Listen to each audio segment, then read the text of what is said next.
Your heart lies on your left side about the fifth rib down.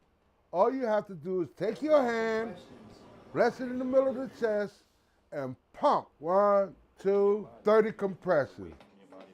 And the best thing that can happen, the patient comes back to life.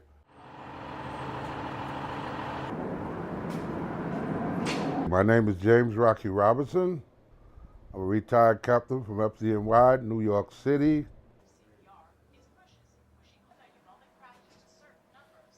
And I had one guy on the night shift that I told him, his name was Joe Perez. He was a Puerto Rican guy.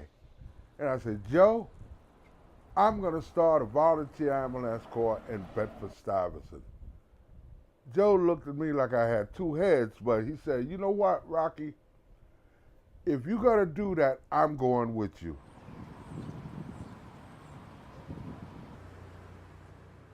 We were the first Ghostbusters.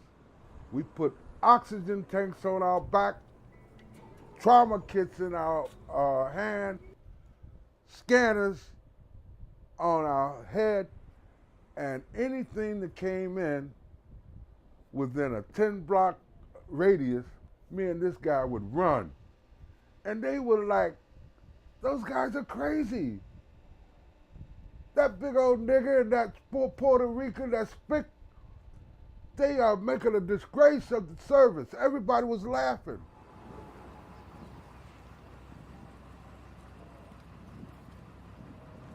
And this was a very dangerous neighborhood. We had sometimes 5 or 6 shooting in one day. I used to wear dark glasses so people wouldn't see me crying. And they said, you know what? Why would you start an ambulance corps in the hood? Number one, ain't nobody gonna volunteer. Ain't nobody gonna volunteer unless they getting paid in the hood. I said, people are people, my man. You just gotta show them the way. Hey, sir, can you hear me? Sir. Oh, and then from then on, it's been like not just rescuing them, but teaching them, because half of them didn't have the money to go to EMT school anyplace else. That sounded almost good, but tell me, almost. Tell me what you're looking for when you're exposing the chest. Chest rise. Everybody want to get him and give him a gun. I want to give him a stethoscope and a BP cuff. How I got into this profession is that one day